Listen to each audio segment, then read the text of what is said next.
Alright, so what I'm going to be doing here today is doing a quick little overview of the 2011 GSX-R 600 and also show you some of the parts that I got on it. Sorry if I'm not aiming the camera in the right direction. I'm using a GoPro and it does not have a viewfinder. So pretty much I picked this one up in January. I was looking at two different bikes actually. It was clearly this one, the one that I picked, and the other one was the 2011 Triumph Daytona 675, which they're both fantastic motorcycles. I love this bike, and that one is great as well. But I clearly went with the GSX-R, and the reason I went with this bike over the Daytona is honestly it's so much more comfortable, and that really does matter to me a lot because I like to go for longer rides, and I use this thing actually for work, commuting for work occasionally. So the seat on this thing is ridiculous. Suzuki did a fantastic job. I know you can replace the seats on the other bikes as well, on any bike, but I just like the way, they shape this one, and, the shape of the tank and everything. I just like the feel of it. Everyone kept on saying, this sit-in feel as opposed to sit-on feel, and, once you sit on this thing, you'll understand what they're talking about. The Daytona, that is a gorgeous bike. I actually think it's better looking than this. Well, the Daytona, in my opinion, is the best looking motorcycle out right now.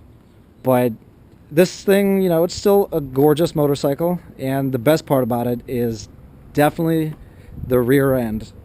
Suzuki did a fantastic job on that. It looks great. But yeah, so the reason I went with this is because I thought it looked really, really good. I loved this color scheme, and the bike is so easy and comfortable to ride. It's, they did a fantastic job with the Suzuki. So pretty much the mods that I've done to this thing so far, which obviously is not even close to complete because I have an endless list of stuff I want to do. But so far what I've done to the bike is I have gone with the zero gravity dark smoke windscreen, and I think it looks fantastic on this thing because, it's got the black and white scheme, and right there you can see it kind of goes along with the scheme, and I think the bike looks fantastic. That ties it in so much better than, the OEM windscreen that came with it. I also recently just put on these D3 grips, as well as I think this is also driven end bars or whatever, and I got both of those, and I just installed them recently, and I do love the way they look.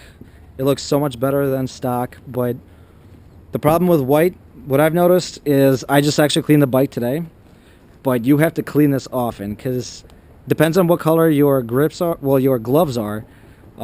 It's gonna get dirty. It's gonna get dirty no matter what. And before I just washed these, they were gray, and it is a pain in the butt to clean because I literally had to get like soap and warm water and scrub it till it essentially came off. So that's a pain in the butt, but when it looks clean, I think it looks really, really good. So what else do I have done to this thing?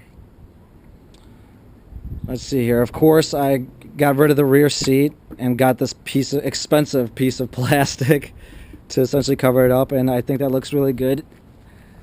Because it pretty much makes it look like one line as opposed to having the rear seat, because I usually don't have a passenger on the back anyways, so I think it looks better that way. So the bike flows better, I think, that way. And of course I got rid of the entire rear fender set.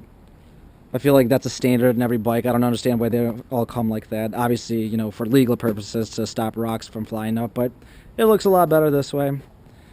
And then of course I have the Akrapovic system. It's a full system, so I don't know if you can tell, the cat is gone, and then I got all the fun stuff, headers and everything right there. So it is a full Akrapovic system. I'll turn the bike on in a minute or two and let you hear it, but I think it looks fantastic.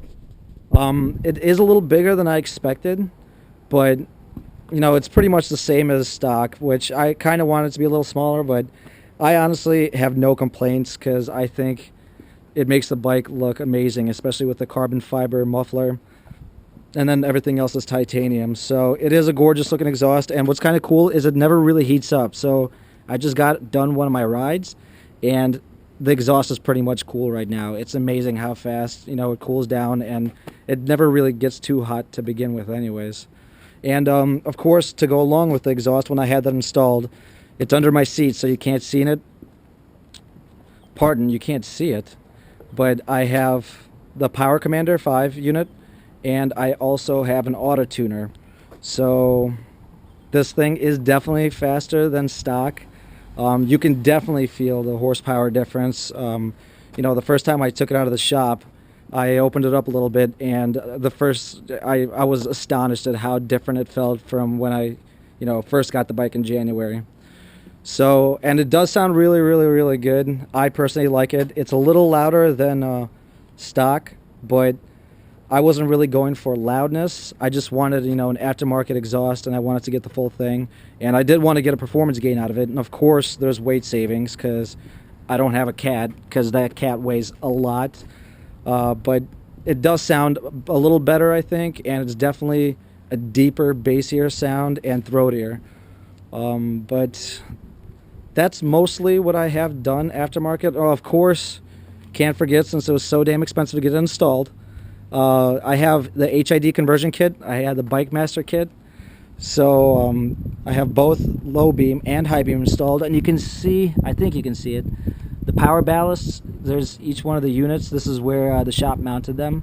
So those are the power ballasts to, you know, give enough power, I guess, to, you know, light these suckers up, which you'll see when I turn the bike on. But essentially, that's everything I have done for now.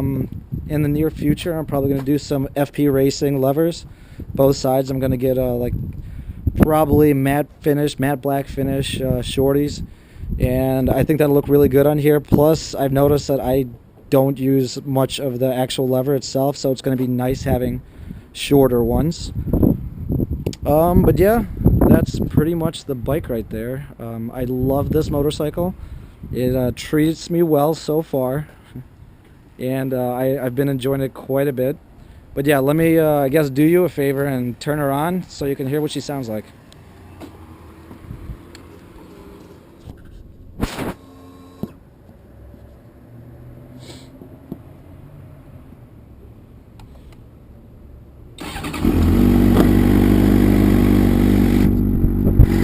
Alright, almost lost my camera there. So the bike is warmed up right now, so I'm going to rev it up in a second. So, you know, no one needs to yell on the internet. The bike is warm and I'm not going to kill the motor. But as you can see here, it's definitely a little louder than stock. Not too much, but you can definitely, you know, hear the difference. I don't know how well my camera can pick up the bass, but hopefully pretty well. And I really do love it. It's not obnoxiously loud, so I'm not getting pulled over for it all the time. Well, I haven't yet, knock on wood, I guess. So it does sound fantastic. I do love it. You know, there are exhausts out there that are going to be a lot louder, but I just like this sound because it's really clean, and that's kind of what I was going for. And I think it looks fantastic. Plus, it's Akrapovic. They make amazing quality stuff. You know, they make racing exhausts, so I don't think you can really go wrong with it.